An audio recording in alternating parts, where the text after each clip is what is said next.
como fazer o pedido judicial no seu caso concreto. Daqui para frente eu vou te dar o passo a passo de como você vai conseguir isso judicialmente. Muito bem, então vamos lá. Para isso, você tem que analisar a seguinte situação. O cliente chegou para você analisou a situação concreta do seu cliente e, nesse caso concreto, você precisa de um documento que não está em poder do seu cliente. A primeira pergunta que você vai fazer para você saber como agir é: já existe uma ação ajuizada onde o meu cliente é parte ou não? Eu preciso ter acesso ao documento para depois entrar com uma ação judicial. Então, você pode estar diante de qualquer de uma dessas situações. Das duas, uma. Ou o seu cliente não tem o documento e não tem nenhuma ação ajuizada, ele precisa do documento para ajuizar uma ação futura, ou contrariamente, o seu cliente já tem uma ação ajuizada, uma ação qualquer, e você precisa do documento para levar esse documento para a ação já ajuizada.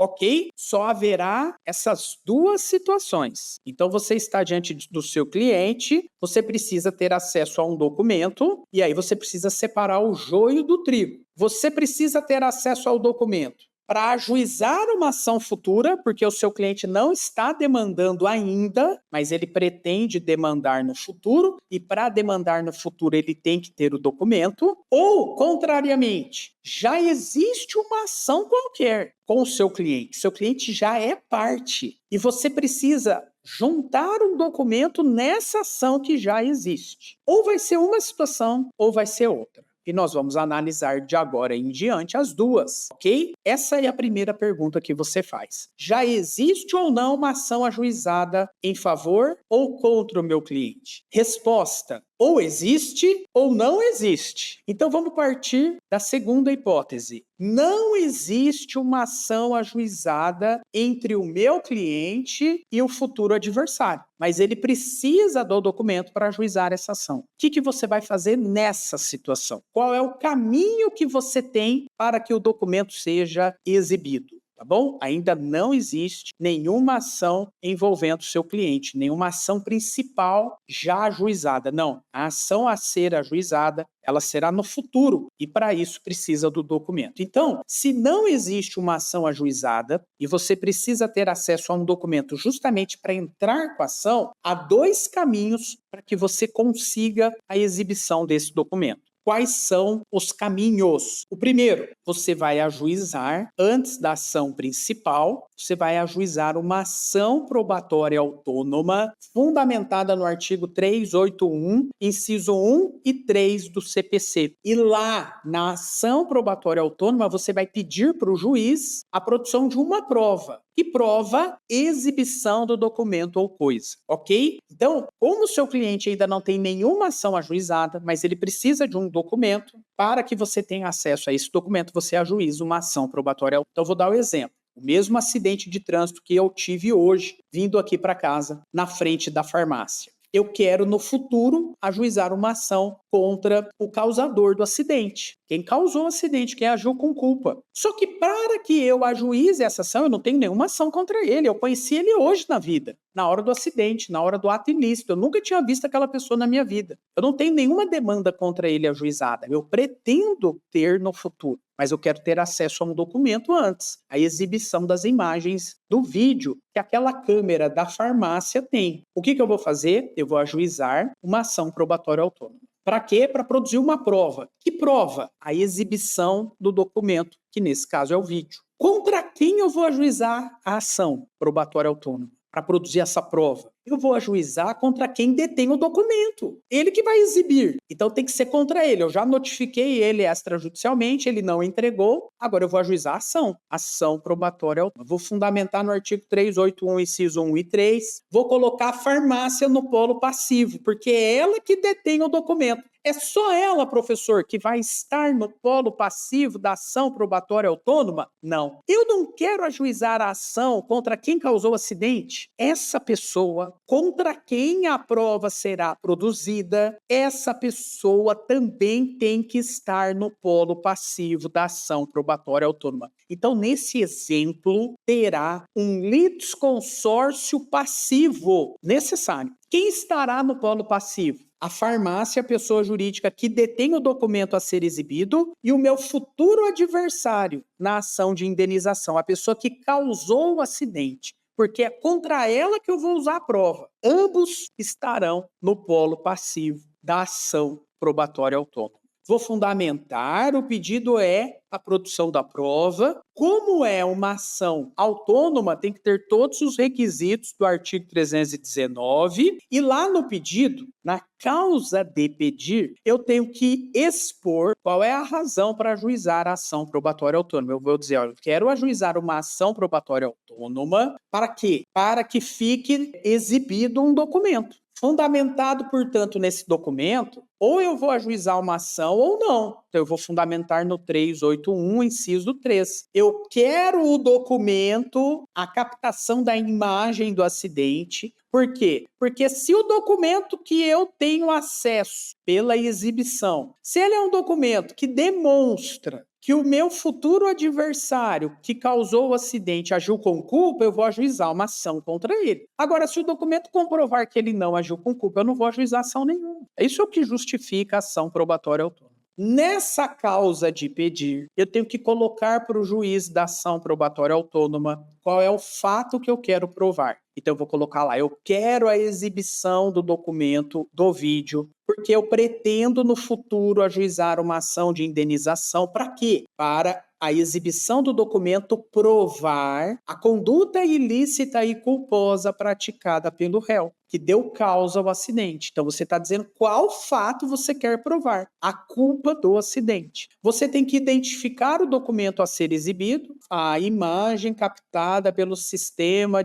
de gravação de vídeo que tem naquela farmácia, no dia tal, na hora tal, no cruzamento da rua tal com tal, você vai especificar qual que é o documento e as razões que justificam essa pessoa ter o documento na sua posse. Aí é muito simples, tem a câmera lá voltada para a rua, para a via pública, e você vai justificar que ela tem a imagem. Ok? Então, você vai ajuizar uma ação probatória autônoma para isso. Muito bem. Essa é a primeira forma de exibir um documento ou coisa judicialmente, quando ainda não tem uma ação, a ação de indenização ainda não foi ajuizada. Ok? Muito bem. Qual é a segunda forma de se exibir um documento ou coisa quando eu ainda não tenho a ação principal? Eu posso requerer que a exibição do documento ou coisa aconteça mediante um pedido de tutela cautelar para produção antecipada da prova antecedente. Tutela cautelar antecedente. Eu vou usar aqui a técnica da tutela provisória antecedente de natureza cautelar. Artigo 305 do CPC. Eu vou fazer uma petição simples, onde eu vou demonstrar os requisitos que autorizam a tutela provisória cautelar, a probabilidade do direito e o perigo da demora. Qual é a probabilidade do direito? A probabilidade do direito é eu tenho o direito de que a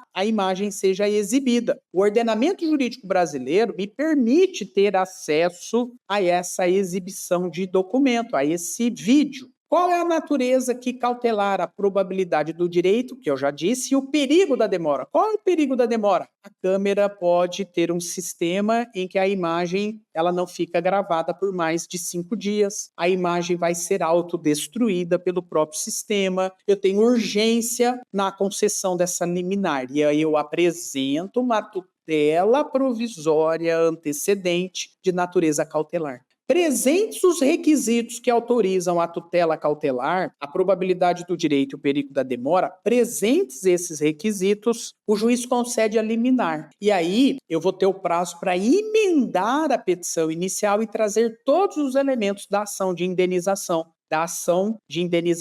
Pelo acidente de trânsito. Eu emendo e aí sim, agora eu trago todos os elementos da ação principal. Então, eu vou fazer um requerimento de tutela provisória antecedente, vou consignar na minha petição os elementos que evidenciam a probabilidade do direito e o perigo da demora e vou, na petição inicial, indicar qual é a ação principal futura que eu vou converter a tutela cautelar antecedente em principal. A principal será uma ação de indenização por acidente de trânsito. Eu vou dizer objetivamente os requisitos que autorizam o juiz conceder a tutela cautelar provisória. Aqui, o réu será citado para que em 5 dias conteste o pedido e indique provas que pretende produzir. O juiz vai conceder a liminar aqui e depois eu transformo essa petição inicial de tutela provisória antecedente na ação principal. Muito bem. Efetivada a tutela, o pedido principal terá de ser formulado pelo autor no prazo de 30 dias. Ok? Aqui, as duas vias, quando não há uma ação previamente ajuizada para exibir o documento ou coisa. Muito bem. Professor, das duas, qual que é a melhor? Eu entendo, na prática jurídica, que o requerimento de exibição de documento ou coisa por tutela, por ação probatória autônoma é melhor. Por quê? Porque quando você pede por uma ação probatória autônoma e o documento é exibido, você pode ou não ajuizar a ação principal. Pode ou não. Se o documento a ser exibido não favorece o seu cliente, você não ajuiza a ação principal. E está tudo certo. Não vai ter problema nenhum não ajuizar a ação principal. Agora veja, quando você ajuiza a tutela provisória cautelar de natureza antecedente e o juiz determina a exibição do documento e o documento é exibido, independentemente se o documento vai favorecer o seu cliente ou vai prejudicar, você vai ter que emendar para trazer os elementos da ação principal, da ação de indenização por acidente de trânsito. E se o documento for ruim? Aquele documento que foi exibido demonstra o contrário do que o seu cliente disse. O seu cliente disse que quem deu causa ao acidente foi o futuro adversário. Mas quando você teve acesso à imagem, você constatou que foi o seu cliente que furou o sinal de trânsito que dizia pare e ele não parou. Quem deu causa ao acidente foi o seu cliente. Aí a Inês está morta. Por quê? Porque aí você vai ter que emendar a petição inicial. Vai ter que emendar a petição inicial e converter ela em ação de indenização por acidente de trânsito. E aí quem vai nadar de braçada é o adversário numa contestação, porque aquele documento ele vai ser usado na defesa do réu. Então, por isso que eu prefiro, tecnicamente, a ação probatória autônoma, porque ela não exige necessariamente o ajuizamento da ação principal. Muito bem. Professor, até agora eu entendi, porque eu estou numa situação em que o meu cliente não tem nenhuma ação ajuizada ainda e eu vou ter acesso ao documento previamente para depois ajuizar ou não a ação principal. Agora, a situação é outra, professor. Imagine que eu fui consultado por um cliente,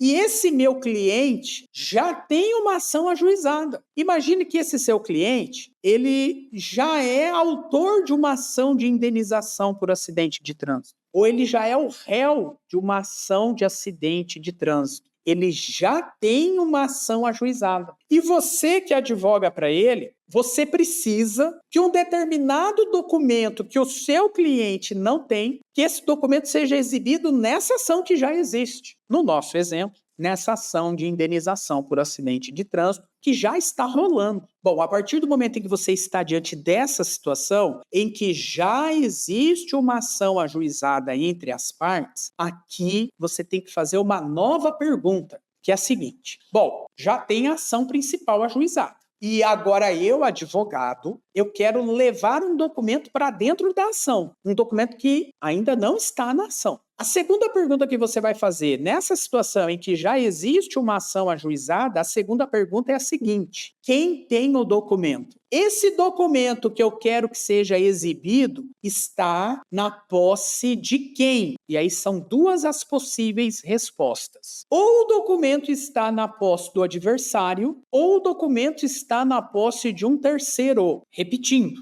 você já tem uma ação ajuizada. Imagine que o autor ajuizou uma ação contra o réu, ação de indenização por acidente de trânsito. e você advoga para o réu. Só que nessa ação aqui que já existe, você precisa trazer um documento que o seu cliente réu não tem acesso. Você quer que esse documento seja exibido aqui, para você usar ele aqui nessa ação. A segunda pergunta que você vai fazer é: quem tem o documento? E aí são possíveis duas respostas. Esse documento está na posse de quem? De duas, uma. Ou o documento está na posse do adversário, o autor, ou o documento está na posse do terceiro. Ou um ou outro. E a depender da resposta é um procedimento. Então vamos lá? Existe uma ação ajuizada entre as partes. O pedido de exibição do documento ou da coisa é depois de ajuizada a ação. Qual é o fundamento daqui para frente? Artigo 396 a 404 do Código de Processo Civil. Pedido de exibição de documento ou coisa. Quando que eu vou usar o 396 até o 404? Quando já tem uma ação ajuizada.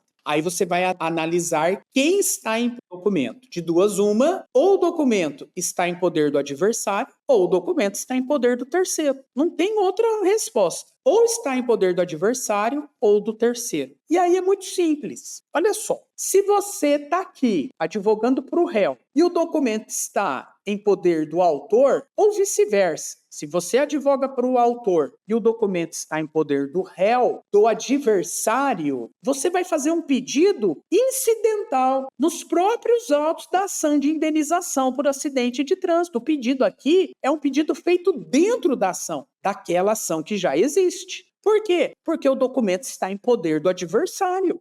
Documento em poder do adversário, pedido incidental nos próprios autos. Não, professor, eu advogo para o autor, o réu, mas não está em poder do autor o documento está em poder do terceiro, fora desse processo aqui. O terceiro não está aqui, o terceiro está fora. Então, quem quer que seja exibido, autor ou réu, ajuiza uma ação incidental contra o terceiro. Vai ter uma ação própria. Agora, vai ter uma ação do réu contra o terceiro. Essa é a ação principal, essa é a ação incidental, a ação de exibição de documento ou coisa contra o terceiro. Se é uma ação, petição inicial. Petição inicial. Essa ação será pensada, ambas tramitarão no mesmo juízo. Há uma prevenção entre elas, ok? Então, se o documento está em poder de terceiro, ação incidental por petição inicial. Combinado? Para você não errar mais isso na prática jurídica? Muito bem. Agora preste atenção. No próximo tópico, eu vou trazer o que é comum, tanto quanto ao pedido incidental, quanto à ação incidental. Pedido incidental, o documento está em poder do adversário. Ação incidental, o documento está em poder do terceiro. Em uma ou em outra, na sua petição, aqui é uma petição simples incidental, aqui é uma petição inicial. Nas duas, o núcleo da petição, a causa de pedido é igual, é idêntica. E você tem que colocar isso na causa de pedir, ok? Anote isso que eu vou dizer, o que tem que conter o pedido. Aspectos procedimentais comuns para a exibição do documento ou coisa, seja em face do adversário ou seja em face de terceiro, quando já existe uma ação principal ajuizada.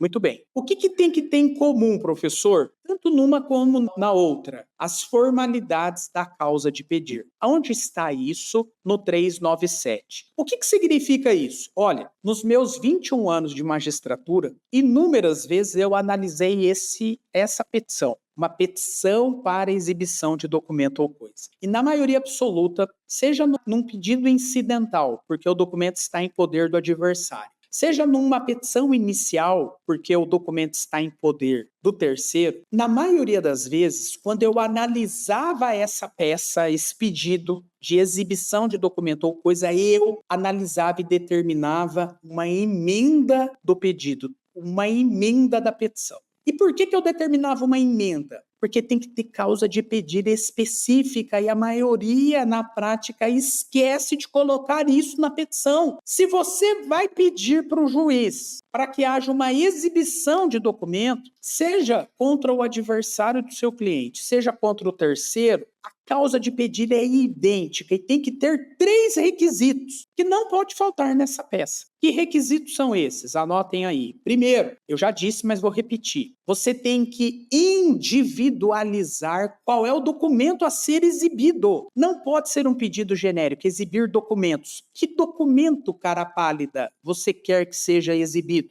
Extratos bancários da conta? Ok. Qual é o número da conta? Qual é a instituição financeira? Qual é o período que você quer que seja exibido? Tem que especificar o documento a ser exibido. Você quer que seja exibido a imagem de vídeo? A captação da imagem do vídeo aconteceu que dia, que horário, que local? Tem que especificar o documento. Segundo requisito que tem que ter na petição, o que você quer provar com esse documento? Qual é o fato que você quer provar? Você quer a exibição do documento para provar o quê? Que fato? Tem que descrever o fato probando. Eu quero provar que o réu deu causa ao acidente porque ele agiu com culpa, ele não observou o sinal de pare. Você identificou o fato que você quer provar. Tem que dizer o que você quer provar. E terceiro requisito, quais são as razões que justificam você que está pedindo a exibição afirmar que o seu adversário ou o terceiro tem o documento?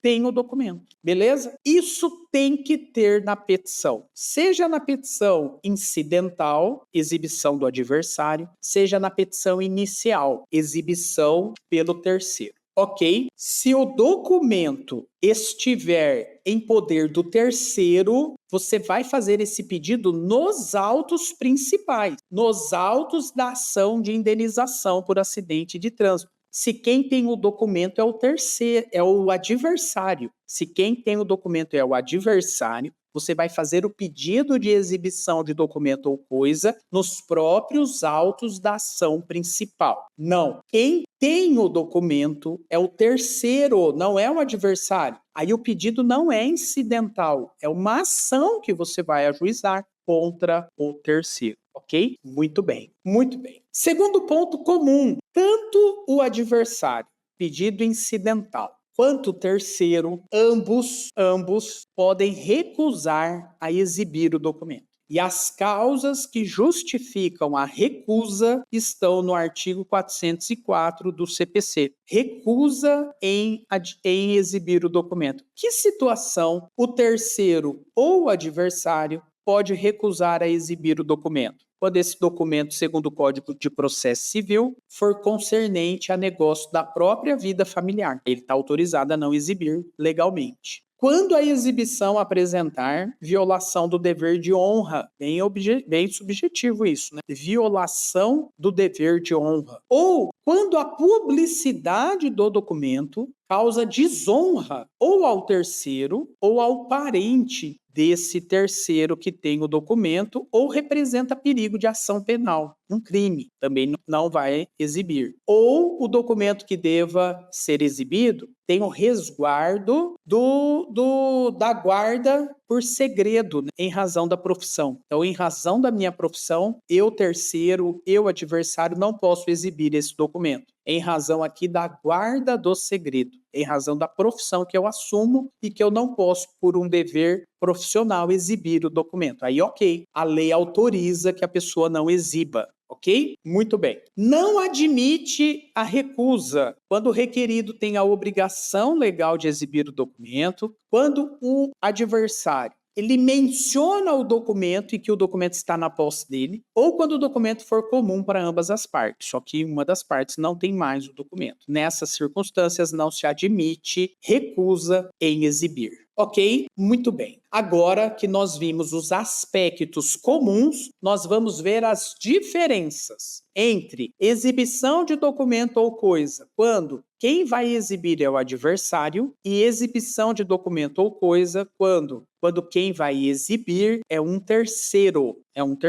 Ok? Então vamos lá. Aspectos procedimentais diversos, de um e de outro. E é muito simples você entender isso. Por quê? Porque é lógico. É só você raciocinar com a lógica. Então vamos lá. Primeira hipótese. Requerimento da exibição do documento contra o adversário. Como eu disse, esse requerimento será feito nos próprios autos da ação principal. Então, A ajuiza uma ação contra B. Nessa ação principal, o B, ou melhor, vamos fazer um exemplo tradicional. Podia ser o B contra o A ou o A contra o B, tanto faz. Mas vamos colocar naquilo que é mais fácil de entender. O autor quer que o B, o réu, exiba um documento. Se é o próprio adversário, pedido nos próprios autos da ação principal, pedido incidental, com os 3 requisitos da causa de pedir que nós já analisamos. E aí, o que vai acontecer quando ele faz esse incidente, né? Esse pedido incidental nos próprios autos da ação principal? Em que momento ele pode pedir? O autor pode pedir na inicial. E o réu? O réu pode pedir na contestação. Olha só que interessante. Se o autor pede na inicial que o réu exiba, o réu se defende na contestação. Agora, se quem pediu foi o réu para que o autor exiba, o réu vai pedir na contestação e o autor vai responder na réplica ou impugnação à contestação. Ok? Maravilha? Então, o autor faz o pedido na inicial, o réu impugna na contestação. O réu faz na contestação e o autor impugna na réplica ou impugnação à contestação. Pedido simples nos próprios autos da petição, ou inicial ou de contestação. Muito bem. Qual é o prazo de resposta? Bom, se o autor pediu na inicial, o prazo de resposta vai ser na contestação. Se o réu pediu na contestação, o prazo de resposta será na réplica ou impugnação à contestação. Agora, se o autor não pediu na inicial ou o réu não pediu na contestação, eles vão poder pedir em qualquer momento do processo. E agora? Agora a outra parte terá 5 dias para impugnar. Beleza? Autor pede na inicial, réu impugna na contestação. Réu pede na contestação, autor impugna na réplica. Quando não é pedido na inicial ou não é pedido na contestação, vai ser pedido em qualquer momento do processo, para que o outro exiba. Aí o outro terá 5 dias para apresentar a defesa. Ok? Muito bem. O autor pediu para o réu apresentar o documento, exibir o documento. Qual é a postura do réu, do adversário, nesse exemplo que eu estou dando? 4 posturas são possíveis diante do pedido de exibição de documento ou coisa. A primeira, pediu para exibir, o adversário foi lá e exibiu. Se o adversário foi lá e exibiu, está extinto o incidente de exibição de documento ou coisa, agora o cliente tem acesso ao documento.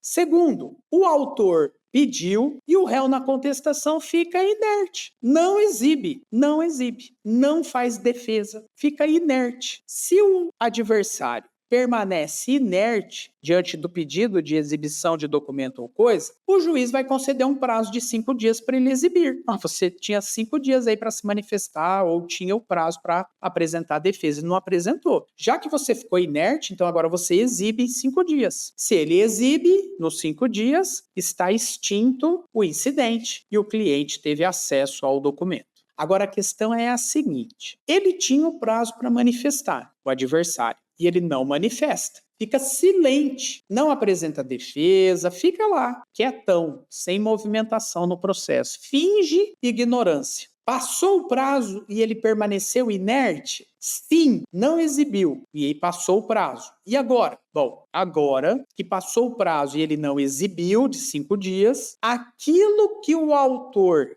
queria provar o fato, haverá uma presunção de veracidade. Se o adversário não exibe, aquilo que quem queria exibir queria provar, aquilo vai presumir como verdadeiro. Por quê? Porque o pedido está sendo feito contra o adversário. E se o adversário fica inerte, o que se queria provar presume verdadeiro. Se o adversário não exibe, fica inerte, presume verdadeiro o fato que queria provar com o documento. Aqui o efeito será contra o adversário. E contra o adversário que tinha que exibir e não exibiu, esse adversário vai sofrer as consequências de não exibir o documento. E qual é a consequência do adversário não exibir o documento? O fato que queria ser provado contra ele presume verdadeiro. Jurisprudência dos tribunais tranquilas nesse sentido. ok? Essa é a segunda conduta, portanto, não fazer nada, permanecer inerte. Terceira conduta. A terceira conduta, quando o adversário é intimado, ele apresenta a defesa. Apresenta a defesa do artigo 404. Ele apresenta, melhor dizendo, né? Ele admite ter o documento, mas ele tem uma causa que justifica não exibir. Se essa recusa que ele apresenta for legítima, o juiz vai acolher e o documento não será exibido. E se a recusa que ele apresenta não é legítima, aí o juiz determina que ele exiba o documento, ok? Então vai depender aqui de como ele vai argumentar e como ele vai fazer a recusa, fundamentado sempre no artigo 404. Mas, professor, e se ele tinha que exibir um documento na íntegra e ele apresenta um documento parcialmente? Bom, aquilo que ele apresentou de informação fática parcialmente, aquilo está exibido. E o que ele não exibiu? Porque ele omitiu uma parte. Aquilo que ele queria provar nessa parte presume verdadeiro. Presume verdadeiro. Quarta conduta. Então, a primeira é exibir. A segunda é ficar inerte, não fazer nada. Aqui haverá uma presunção de veracidade quanto ao fato que se queria provar. A terceira, ele apresenta uma defesa, que pode ser acolhida ou não. E quarto ele diz, eu não tenho o documento não está comigo. Ele nega que o documento esteja com ele. Ele vai, portanto, ter a conduta de afirmar que não dispõe do documento. Se ele afirma que não dispõe do documento, o que vai acontecer? Aquele que pediu a exibição tem que provar que o documento está com ele. Cabe à parte que postulou a exibição do documento e pediu a exibição do documento, cabe a ele provar que o adversário tem sim o documento. E se ele conseguir provar, o juiz vai determinar que se exiba. E se ele não provar que o documento está em poder do adversário, aí o juiz vai dizer que não precisa exibir, claro, porque ele não demonstrou que está em poder do adversário. Ok? Muito bem. Isso acontece quando a exibição é contra o adversário. Agora vamos partir para a última possibilidade. A ajuiza uma ação contra B, só que o documento está em poder do C, contra terceiro. É o terceiro que tem o documento. Então, aqui é a situação... Opa, o que aconteceu? Aqui é a situação em que o documento está em poder do terceiro. O documento está em poder do terceiro. Muito bem. Como eu disse, ação incidental com os requisitos da petição inicial. Ok? Petição inicial, requisitos do artigo 319, distribuição em apenso à ação principal, haverá o juízo prevento. O juízo prevento é o juiz da ação principal. O juiz entre A e B fica prevento para a ação entre o A e o C, no incidente aqui na ação incidental. Muito bem. O juiz recebe a petição inicial e vai determinar o quê? A citação do terceiro. O terceiro será citado nos termos do artigo 401. E quando o terceiro é citado, ele pode apresentar a defesa no prazo de 15 dias. Ele vai contestar o pedido de exibição de documento ou coisa, ok? Ou não, ou ele concorda e exibe. Se ele concorda e exibe, tá tudo certo. E se ele não concorda, ele contesta. Ele apresenta a defesa no prazo de 15 dias, ok? E aí, para apresentar a defesa, o terceiro vai ter que justificar uma das causas do 404, as causas que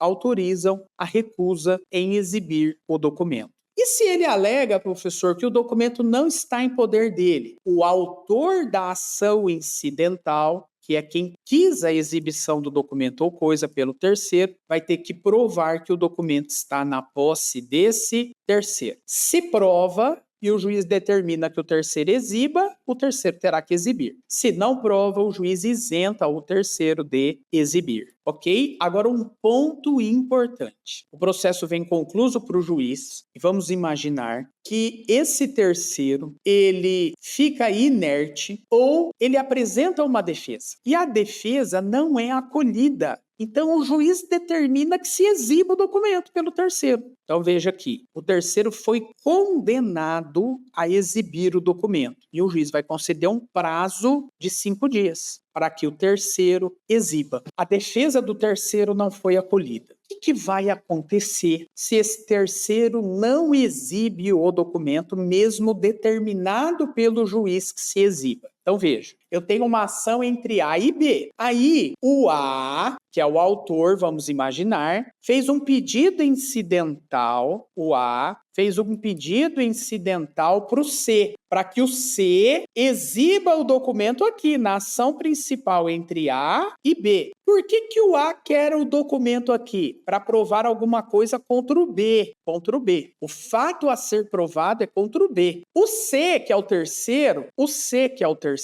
foi condenado pelo juiz na ação incidental a exibir o documento. O juiz deu 5 dias para ele exibir. A defesa do C, do terceiro, não foi acolhida. Só que o terceiro não exibe. E agora? O juiz pode impor ao C medidas atípicas, forçar o C a exibir. Como, por exemplo, multa por não... Como, por exemplo, busca e apreensão. O juiz determina que o oficial de justiça vai lá e apreenda o documento. Apreenda a coisa. Mas, professor, ele colocou multa, pediu a exibição por apreensão oficial de justiça e o documento não apareceu. O C sumiu com o documento, não exibe, não tem o que faça o C exibir o documento. Já que o C não exibe o documento, aquilo que o A queria provar contra o B tem presunção de veracidade? Resposta: não. Por quê? Porque o B, ele não pode ser prejudicado por uma presunção de veracidade, se não foi ele que deu causa a não exibir o documento. Quem deu causa a não exibição foi o C. O B, ele não pode ser penalizado pela inércia do C, do terceiro. Então, nessa situação, se o documento não é exibido, não tem presunção de veracidade contra o B, o adversário. Mas, professor, por que quando o pedido de exibição é contra o adversário tem presunção de veracidade? Porque quem não está exibindo é o adversário, a conduta é dele. Por isso que aqui tem presunção de veracidade quando não se exibe. Agora, no terceiro, o B não pode ser prejudicado por uma conduta do terceiro de não exibir. Então, aqui, quando é contra o terceiro, não tem presunção de veracidade. Só tem as medidas de apoio, né? Multa e busca e apreensão, principalmente. Tá? Então, aqui o juiz vai impor as medidas coercitivas, multa e busca e apreensão, ou o juiz não vai poder considerar como presumido o fato que se queria provar. Por quê? Porque eu não posso onerar o réu da ação principal em face da omissão do terceiro na ação incidental de exibição de documento ou coisa. Maravilha? Tranquilo? É lógico. O sistema é lógico, ok? Para finalizar, qualquer decisão prolatada pelo juiz que acolhe ou não acolhe a exibição de documento ou coisa, cabe agravo de instrumento. Está lá no rol do artigo 1015. Qualquer decisão do juiz que acolhe ou nega a exibição do documento ou coisa no processo de conhecimento, cabe agravo de instrumento. E por que cabe agravo de instrumento? Porque está no rol do 1015. E se for no processo de execução? Cabe também agravo de instrumento, porque está no parágrafo único do artigo 1015, ok? Então, seja no processo de conhecimento, seja na execução, a decisão do juiz que acolhe ou nega a exibição do documento ou coisa, cabe agravo de instrumento pela parte sucumbente. Muito bem. Para finalizar, 3 observações. E aí nós encerramos a nossa aula de hoje. A primeira observação: existia uma súmula antes do CPC de 2015 que dizia que não era possível arbitrar multa caso o terceiro não exibisse o documento. Essa súmula 372 do STJ está revogada. Cabe às trentes, sim, para forçar o terceiro a exibir o documento ou coisa, tá bom? Por que cabe agora, professor? Porque o artigo 400, parágrafo único do CPC, previu expressamente a possibilidade de impor a multa. Olha o que está escrito no 400, parágrafo único. Sendo necessário, o juiz pode adotar medidas indutivas, coercitivas, mandamentais ou subrogatórias para que o documento seja exibido, inclusive multa diária, astrente, para forçar o terceiro a exibir o documento. Terceiro, eu, juiz, estou concedendo prazo de 5 dias para você exibir o documento. Se você não exibir o documento em 5 dias, a partir da sua intimação, decorreu 5 dias, você terá uma multa diária por inadimplemento. Uma multa diária, por exemplo, de R$ 1.000 por cada dia inadimplido no limite de 30 dias. Então, pode impor a multa astrente para forçar o terceiro a exibir o documento. Inclusive, o STJ bateu o martelo nisso no tema do recurso repetitivo número 1000 do STJ. Julgamento em repetitivo, tema 1000. O que o tema 1000 do STJ diz? Cabimento ou não de multa combinatória na exibição incidental ou autônoma de documento relativo a ato disponível na vigência do CPC. Essa era a dúvida, né, que o STJ ia sanar com o repetitivo. E como que o STJ decidiu o tema 1000? Desde que prováveis a existência da relação jurídica entre as partes e de documento ou coisa que se pretende ser exibido, apurado em contraditório prévio, poderá o juiz, após a tentativa de busca e apreensão ou outra medida coercitiva, determinar sua exibição sob pena de multa, com base no artigo 400, parágrafo único do CPC. Primeiro, o juiz tenta a busca e apreensão do documento ou outra medida coercitiva. Não deu efeito, multa. A multa é possível, ok? Multa é possível, inclusive contra o adversário. Julgamento do STJ pacífico, inclusive por esse repetitivo, ok? Segunda observação. Toda decisão interlocutória sobre exibição de documento ou coisa cabe agravo de instrumento, como já vimos. E terceira, é equivocado entrar com uma ação de obrigação de fazer para exigir que alguém exiba um documento ou uma coisa. É a via inadequada.